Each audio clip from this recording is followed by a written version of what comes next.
Hi friends, welcome to Cathedral Cyber Sunday School. Today we are going to study a new lesson, Jesus and the Bent Over Woman, which is being mentioned in Luke chapter 13 verses 10 to 17. What we have here in the 13th chapter of the healing story. There are so many different healing stories in the Gospels. Now, I know you have read and heard the stories of Jesus healing people many times.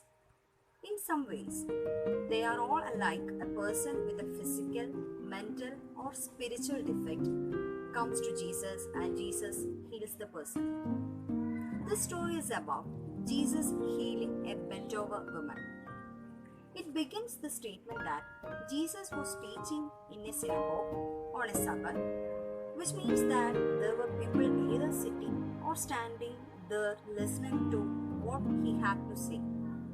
So Jesus is teaching, and while he is teaching, he sees someone. It's a woman, and Jesus notices her. What does it mean to be noticed? Sometimes it's good to be noticed, isn't it?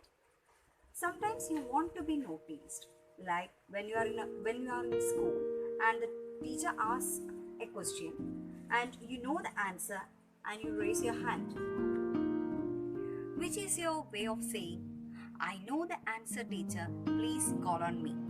You want to be noticed. Jesus notices this woman. She is bent over. She had been suffering from this infirmity for 18 years. When she sees the woman, he interrupts his lesson and calls her over to him and says to her, Woman, you are set free from your ailment.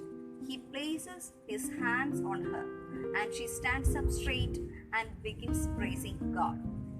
And when the big crowd of the synagogue gets all bent out of shape about how inappropriate it is that this healing should take place on the Sabbath, our Lord won't stand for it. You hypocrites, he says, you give water to your work animals on the Sabbath.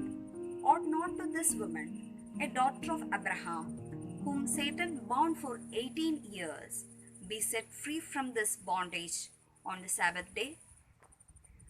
Did you hear the name Jesus gives to the bent over woman? He calls her a daughter of Abraham. She is the only person in the whole Bible to be called by that name. Abraham, of course, was the great father of faith. He was the one who many years before received God's promise that a great nation would be created out of his descendants, a people through whom all the nations of the earth would be blessed. She is part of God's great plan of salvation and blessing for the whole world. I hope you all understood today's lesson. Let's do an activity based on this.